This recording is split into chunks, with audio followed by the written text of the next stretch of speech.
Bonjour. Bonjour mesdames, bonjour messieurs. Bienvenue à tous. Je vous propose une présentation à propos de ce que j'ai appelé avec mon équipe Quiberon Passion. Et puis ensuite, une conversation avec toute l'équipe. Quiberon Passion, on l'a sous-titré Tradition, modernité et solidarité. Et je vous propose un voyage à travers ces trois thèmes. Quiberon Passion, c'est aussi une tapisserie où chacun des petits nœuds va former une action. Une tapisserie où on va souligner les valeurs de Quiberon Passion. On va détailler nos visions de la situation. Et puis je vous présenterai les orientations de Quiberon Passion. Nos valeurs. Nos valeurs, savez-vous quelle est la valeur la plus importante en Europe? La valeur qui s'applique à vous, aux maires, à la communauté, à l'ensemble de l'Europe. C'est quoi? C'est quoi le premier principe européen qui s'applique, bien évidemment, à la France, à la Bretagne, à Quiberon, à vous, à moi? C'est quoi? Le premier principe que nul ne peut ignorer en Europe. Souvent, quand je pose cette question, que ce soit dans le cours à l'école centrale ou à Sciences Po, à l'école de management et d'innovation, on enseigne droit du numérique, innovation, c'est un silence. Et pourtant, nul n'est censé ignorer la loi. Vous connaissez parfaitement, grâce au cinéma américain, le principe fondamental aux États-Unis, la liberté. Et bien sûr, avec la liberté, la sécurité. Il ne peut pas y avoir de liberté sans sécurité. Alors, le principe premier en Europe qui s'applique à chaque citoyen dans la Charte des droits fondamentaux, c'est la dignité. En fait, le XXIe siècle, c'est la liberté, bien sûr. C'est aussi la sécurité, le tout sur la dignité. Et les valeurs de notre projet pendant la campagne et de nos réalisations, ce sera dignité, élégance, excellence et innovation. Je vous propose de mettre en œuvre ces valeurs à propos, d'une part, la situation économique et sociale de Quiberon et nos orientations. La situation économique et sociale de Quiberon. J'ai rencontré à peu près, maintenant, plus de 500 personnes, en direct. Et à chaque fois, sans rien souligner de particulier, sans rien essayer, d'attendre. Je demande pour vous, Quiberon, si vous avez un mot, il revient tout le temps, comme une litanie, déclin. Régression depuis 20 ans. Vous ressentez bien comme moi que Quiberon est merveilleuse. Ça fait 33 ans que je viens à Quiberon. Mes enfants ont appris à nager à Deauville et mes petits-enfants à Quiberon. J'ai la chance d'avoir 2 enfants, 2 avocats. Mon épouse aussi est avocat, on est tous avocats et on travaille ensemble. Nous venons à Quiberon depuis tant d'années. Et c'est vrai que nous aussi, on a vu un peu de loin, et puis au fur et à mesure que nous passions du temps à Quiberon, nous l'avons vu décliner. 20 ans de régression. Il fait bon vivre à Quiberon. Quand il n'y a pas trop la tempête.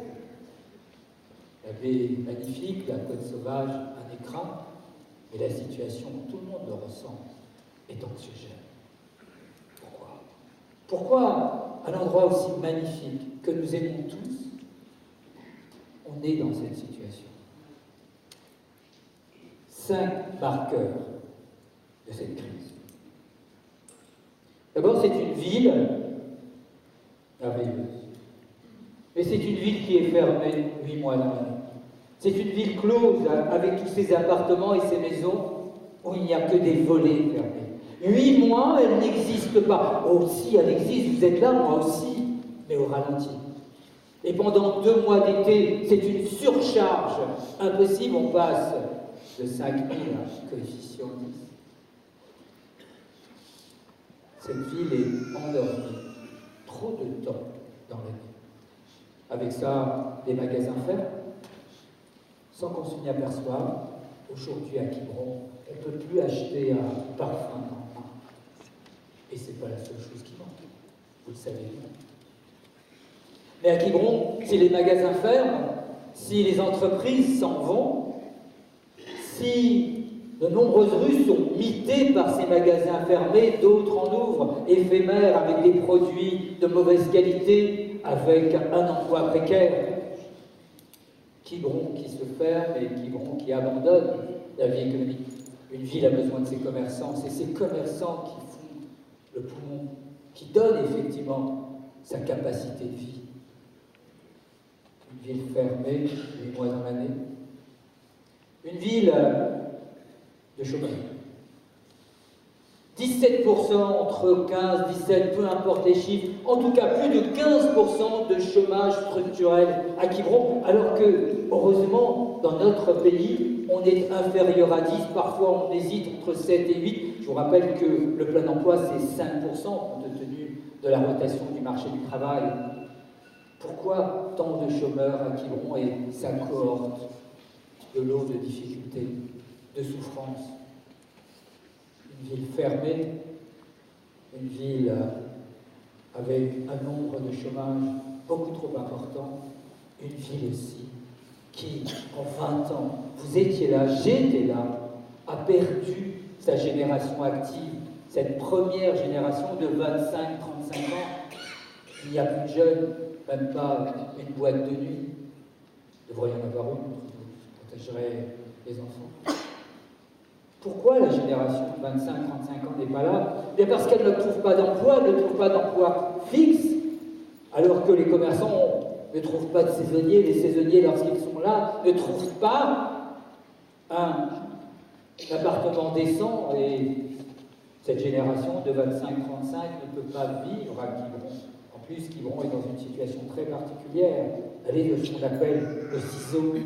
C'est-à-dire que la ville est en déclin, mais l'immobilier augmente. Pourquoi cette situation bizarre quand on généralement est en déclin? Tout est en déclin. Non, l'immobilier est exactement en situation inverse.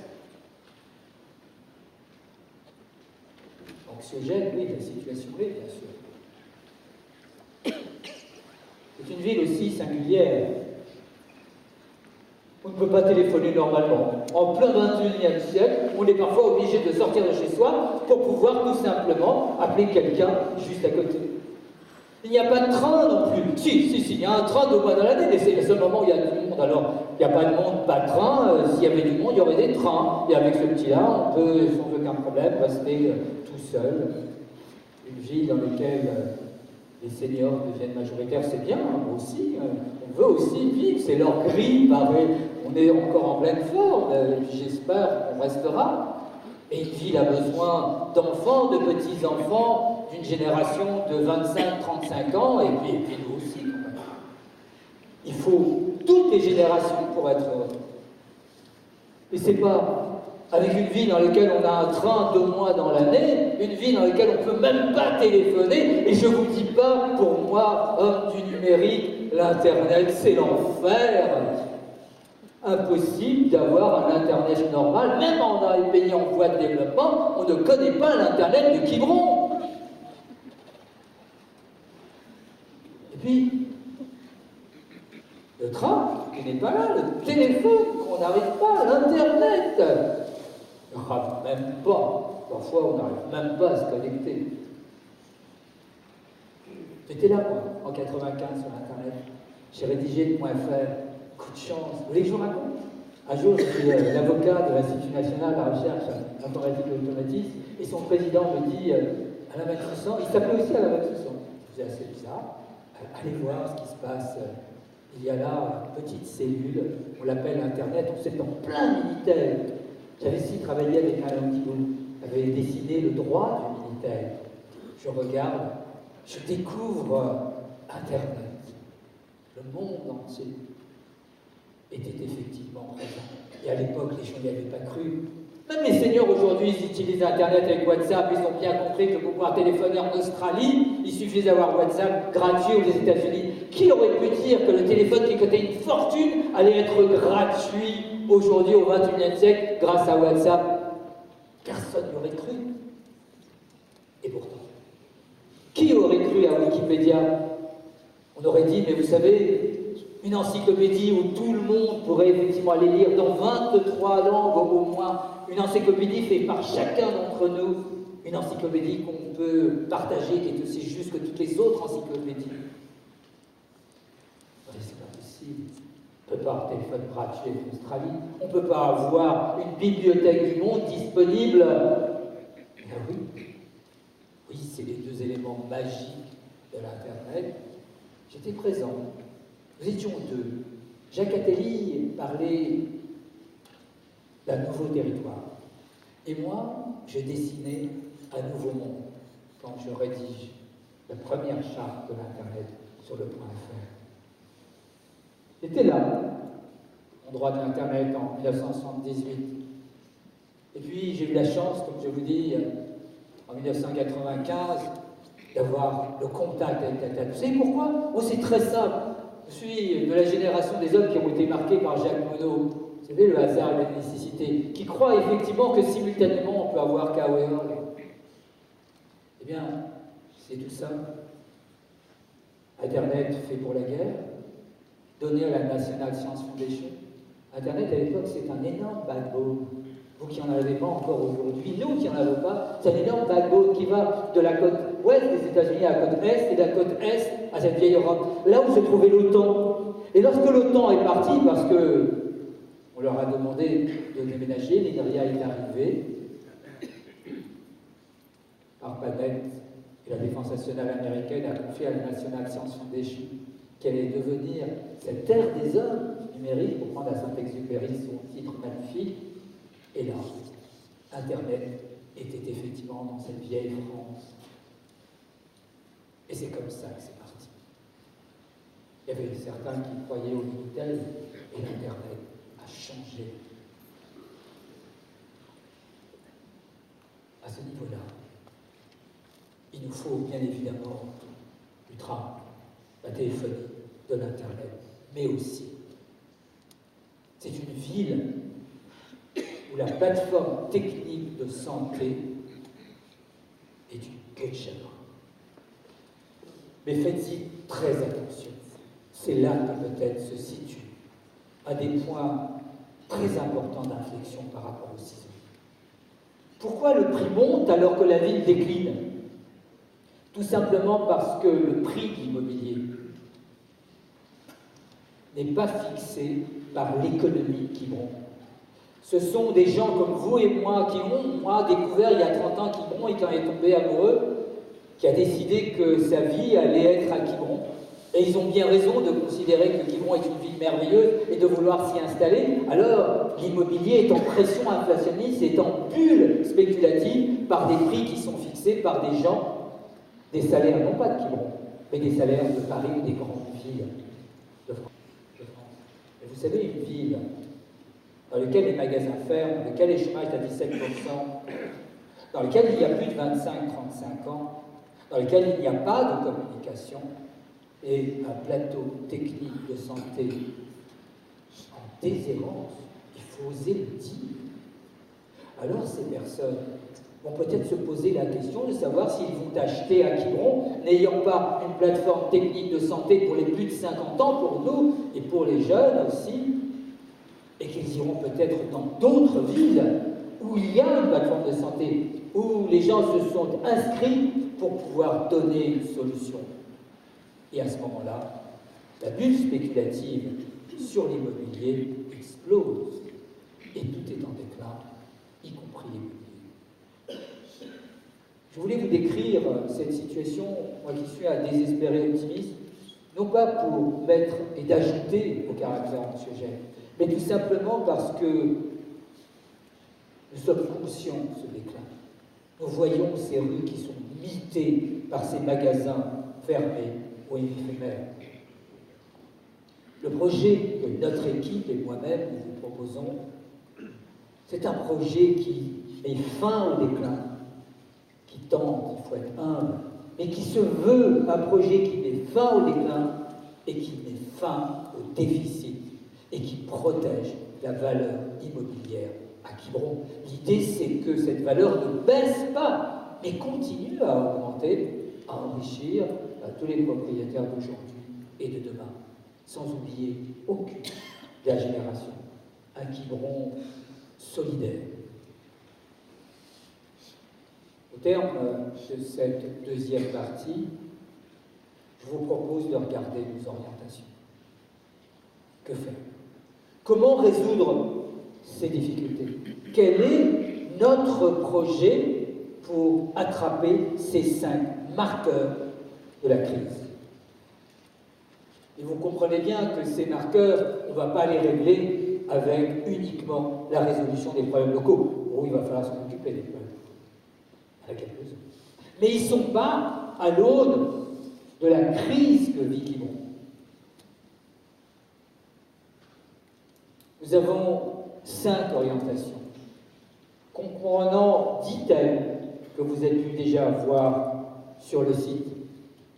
Je vais regrouper ces 10 thèmes, vous les présenter dans 5 grandes orientations qui aura pour objet de mettre fin au déclin et au déficit dans une période limitée de 6 à 2 ans maximum. La première orientation. Par quoi commencer? Vous avez une idée? Si vous étiez à ma place, vous proposez quoi? Je me suis dit, si je dois me présenter, en plus en tête de liste, conscient effectivement de la situation, qu'est-ce que je vais pouvoir faire? Le point le plus important, c'est le déficit de jeunes.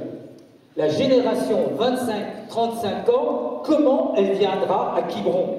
Parce que c'est elle qui aura des enfants, c'est elle qui permettra de faire partir les écoles de nouveau, c'est elle qui permettra aux commerçants de reprendre pied, c'est elle qui fera le lien générationnel entre les enfants petits, qu'ils auront les petits-enfants, que nous pourrons aussi amener. J'aimerais que Quiberon soit la ville des petits-enfants et des enfants petits.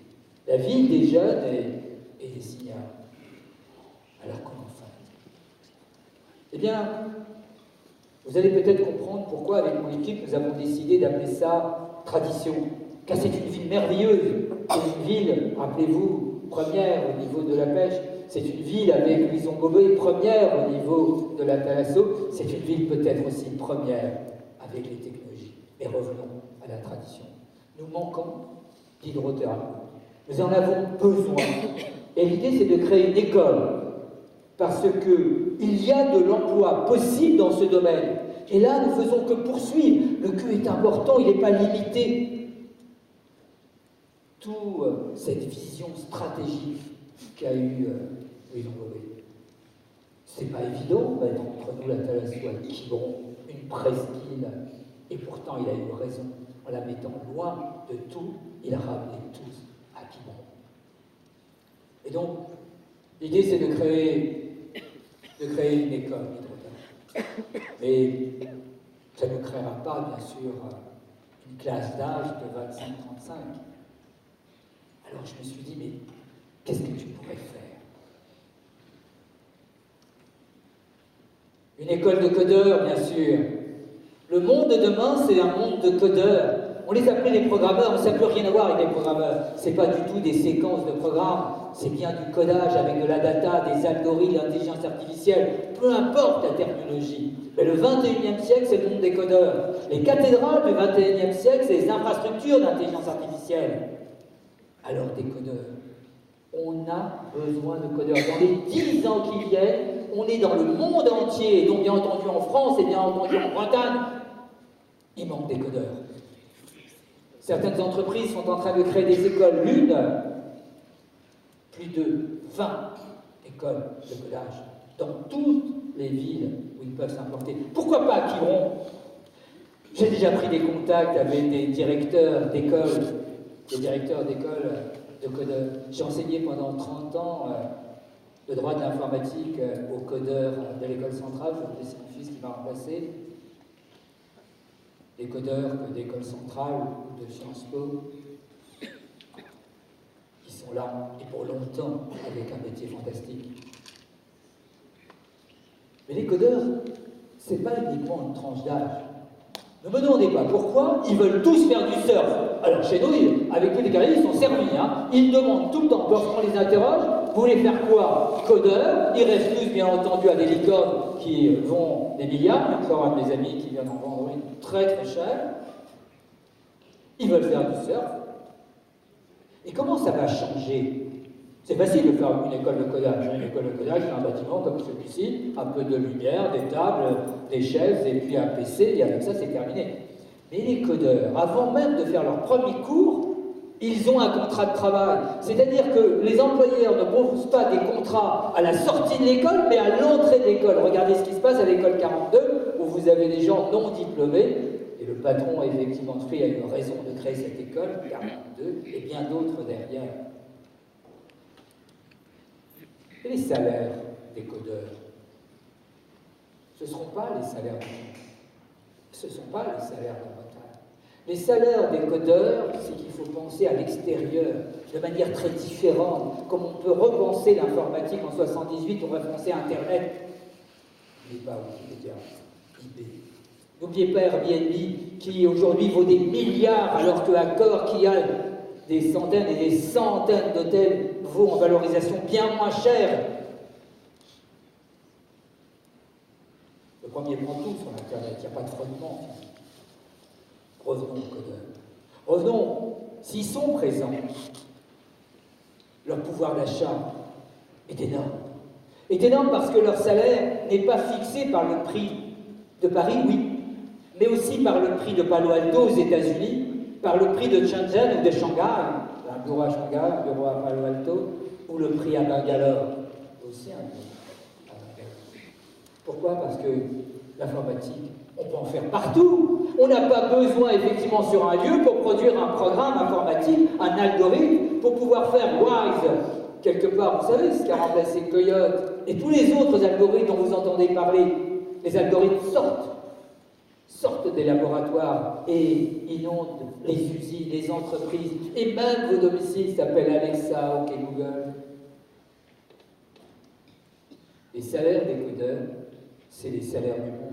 On peut travailler partout lorsque son métier, c'est coder. Un codeur, c'est quelqu'un qui a de la volonté, qui a envie de réussir. C'est quelqu'un qui est créatif. C'est quelqu'un qui est méticuleux. Un tiers, un deuxième tiers, un troisième tiers de méticulosité, et puis, allez, un quatrième tiers de passion. C'est ça, un codeur. Ce qui veut donc dire qu'on peut créer aussi pour tous les jeunes, on peut leur montrer qu'il existe un métier pour eux ici qui se trouve présent là. Voilà comment ce projet peut se dessiner sur la première orientation, recréer une tranche d'âge, une génération capable de faire vivre Quiberon toute la vie. Une école de tradition, des droithérapeutes, une école de nouveauté, des codeurs pouvant travailler pour le monde entier. La deuxième orientation, c'est le chômage. Si on est à l'école de codeurs, il ne faut pas peut-être attendre qu'ils aient des diplômes. Encore souvent, ils arrêtent tellement ils sont happés par le marché. Oui, de toute façon, il ne faut pas de diplôme pour être codeur, il ne faut peut-être pas forcément de diplôme pour être petit codeur. C'est ce qu'ont compris beaucoup de gens. L'idée, c'est de créer à Quiberon un écosystème de start-up. À cause ou à côté de l'école de codage. Une école de start-up, une start-up qui va travailler avec l'école. Vous voyez comment peu à peu, chacun des petits nœuds est en train de dessiner Quiberon Passion. C'est important, les start-up.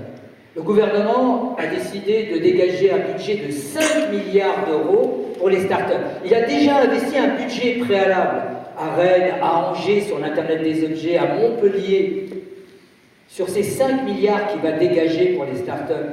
Pourquoi il n'en dit pas à Quiberon, pour les startups de Quiberon? Qu'est-ce qu'elles ont de particularité? Vous voyez que c'est possible. Alors, si on a une école de codeurs, si on a des startups, il reste encore à faire vivre la ville le temps qu'ils arrivent, mais la ville tout de suite, pas dans un an comme on veut le faire. Ils vont arriver là au fur et à mesure, à la rentrée de septembre. C'est possible, moi j'ai déjà pris les contacts. Comment on fait venir aussi du monde en dehors des périodes de vacances? Eh bien, toujours sur la même lignée du XXIe siècle. Un projet en 2 axes. Le premier, créer le premier festival de technologie avancée. Ça n'existe pas. Les technologies avancées, on les retrouve de plus en plus dans le cinéma pédagogique. On ne parle que des technologies avancées, l'informatique quantique, les fusées, les Big Bang, les nouvelles planètes. Tout ce qui est demain, l'idée c'est que ce soit aujourd'hui à Quiberon. Le festival des technologies documentaires qu'on enseigne dans toutes les écoles, dès le CP. C'est-à-dire que le CP, les enfants de 2-3 ans sont en mode natif. La génération qui a 3-4 ans là, depuis 2-3 ans, vous voyez, c'est mon petit-fils. Ma petite fille, Alicia, elle a 3 ans. C'est ce qu'on appelle les digital natives. Elle sait parfaitement retrouver Peppa Pig sur YouTube, alors qu'elle ne sait pas lire. Ça change tout. Ce sont des enfants qui sont sur le net et qui ne savent pas lire. Vous vous rendez compte? On est à l'aube d'une nouvelle génération que j'ai appelée l'ultra-humanité. Ces enfants-là sont natifs, numériques.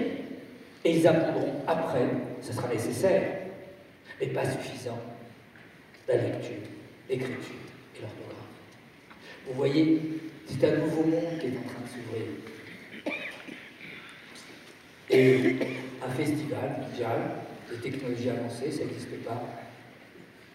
Deauville, aujourd'hui, le festival du cinéma américain.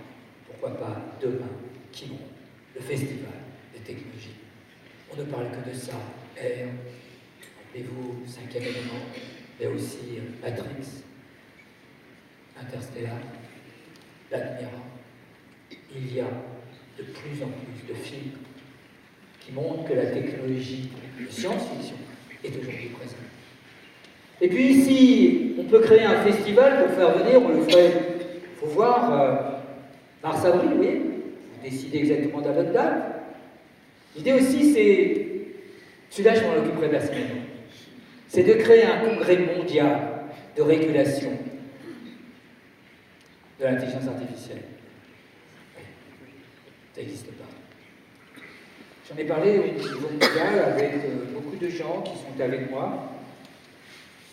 Et ils m'ont dit, c'est une bonne idée. Ça n'existe pas. Il y a 24 chartes. Je dirais, c'est quoi la régulation? Imaginez. Imaginez un instant que vous êtes dans une cour d'assises. Vous êtes le jury.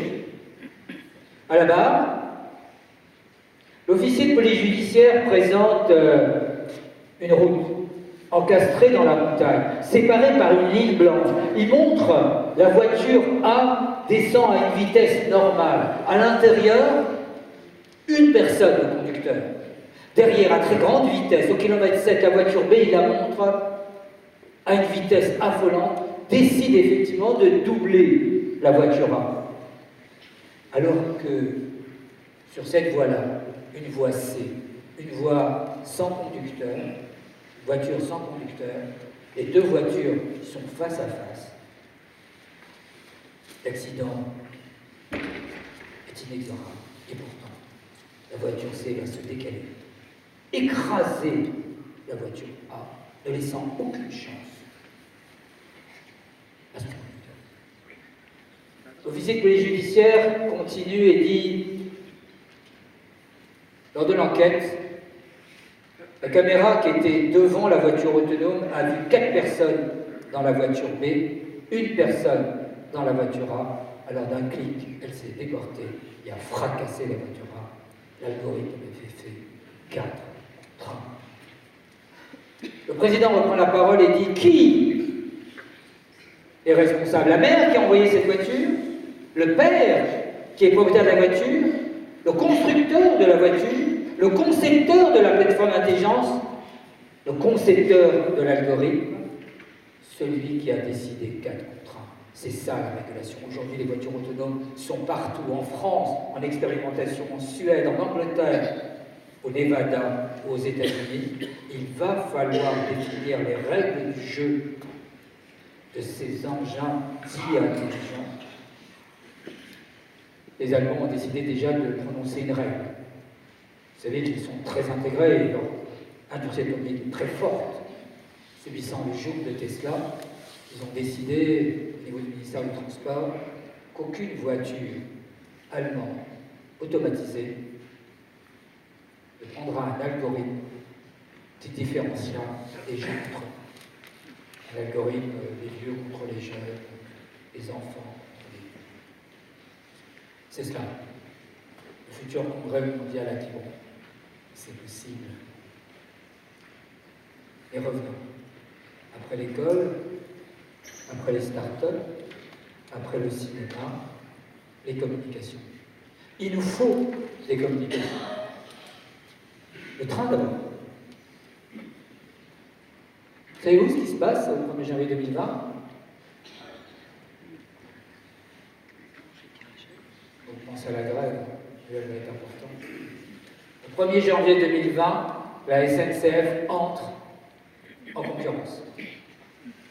À partir du 1er janvier 2020, vous pouvez acheter ce qui s'appelle des sillons. Vous savez, c'est les slots, comme dans les avions.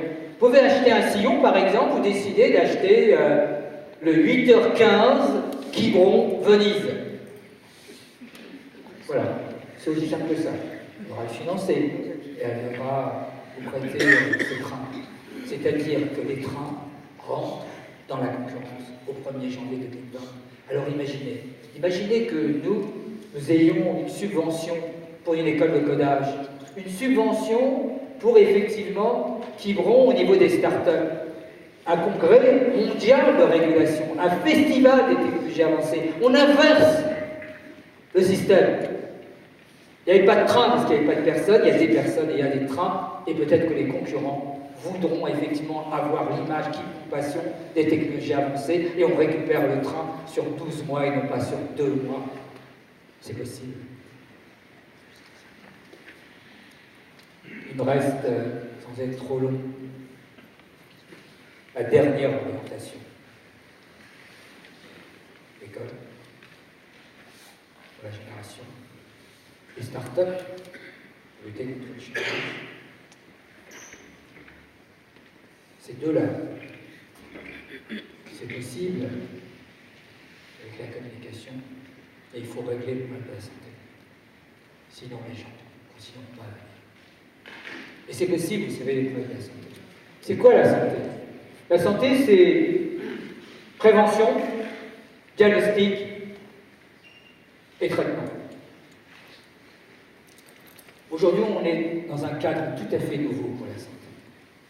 La prévention et le télédiagnostic, on peut le faire à distance. Aujourd'hui, les intelligences artificielles sont tellement capables de résoudre des problèmes dans ce domaine, et elles n'ont pas besoin d'être à Quiberon. On a besoin de mettre éventuellement le malade en relation avec Quiberon.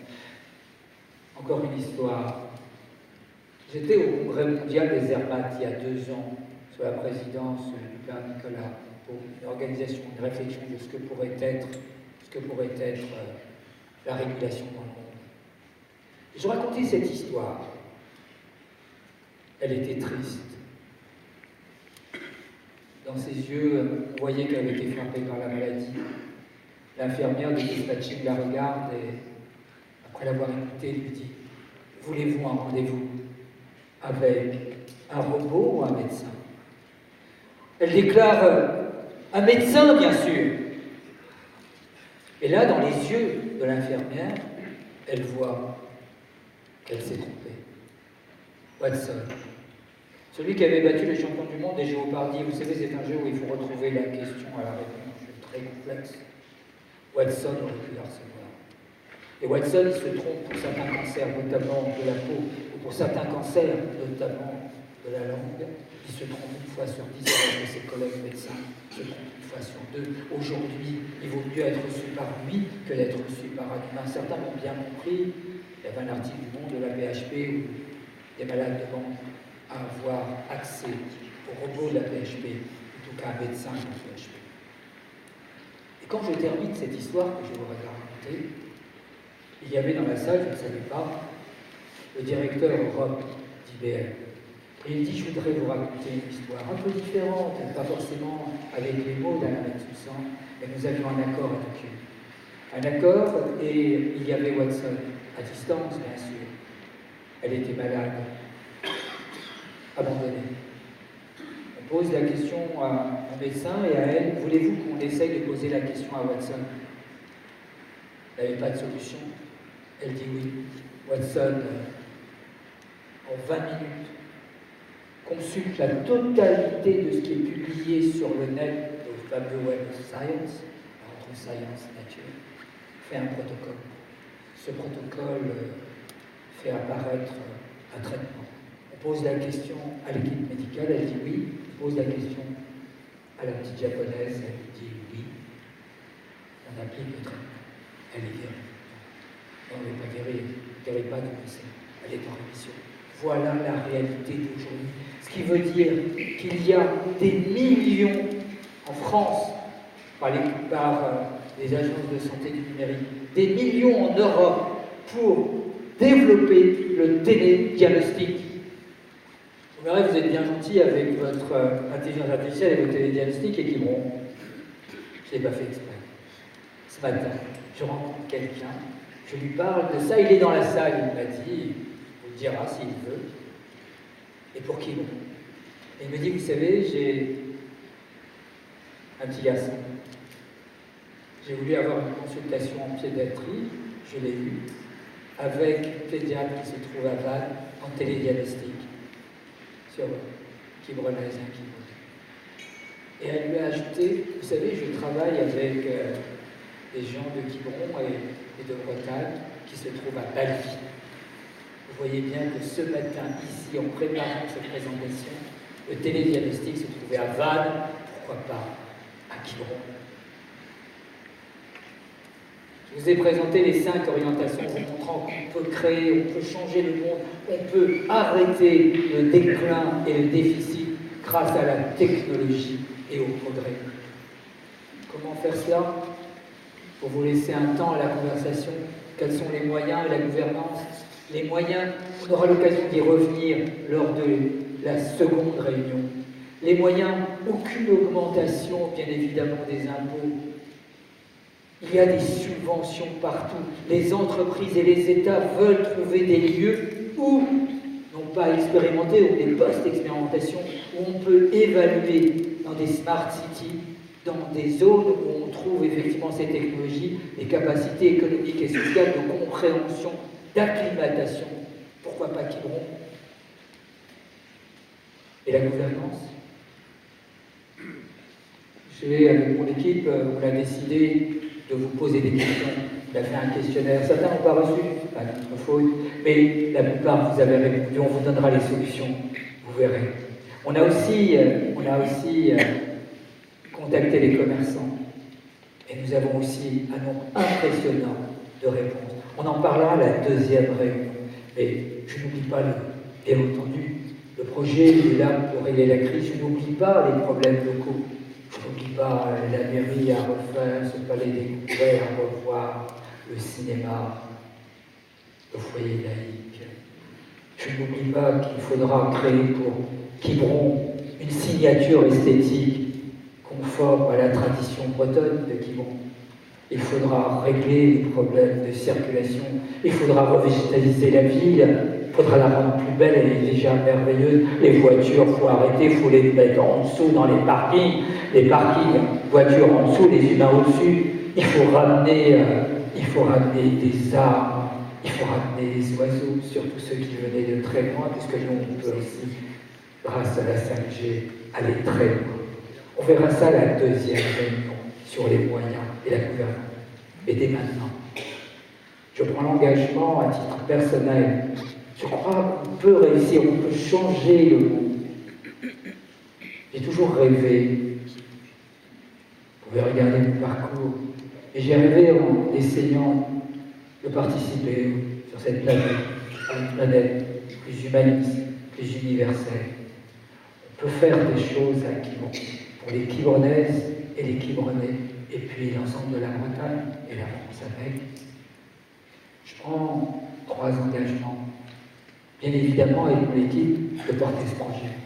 Et pour cela, j'y crois en ce projet. Toute mon équipe y croit. Je rencontrerai chaque Quibronnaise et chaque Quibronnais dans un rendez-vous personnel, dans un délai de 15 jours, sauf départ si on était élu, je rencontrerai chacun des Quibronnaises et des Quibronnais, personnellement, dès qu'ils me le demandent. Je rencontrerai personnellement chaque chômeur pour essayer de lui trouver une solution, car nous laisserons personne à l'extérieur de cette trajectoire. Nous tenons au progrès, mais aussi à la solidarité. La solidarité, ça a du sens, ça a beaucoup de sens pour moi, qui souhaite avoir une signature humaniste et universelle.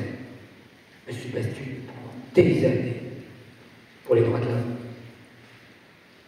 Personne ne restera à l'extérieur. Et tous ceux qui se sentiront à l'extérieur de cette trajectoire, qui auront le sentiment qu'on les a oubliés,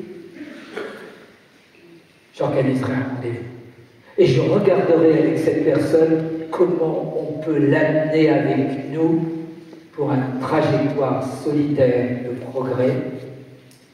Je vous propose ensemble de protéger Quiberon la merveilleuse, ensemble de créer une Quiberon solidaire et de progrès grâce aux technologies. Merci.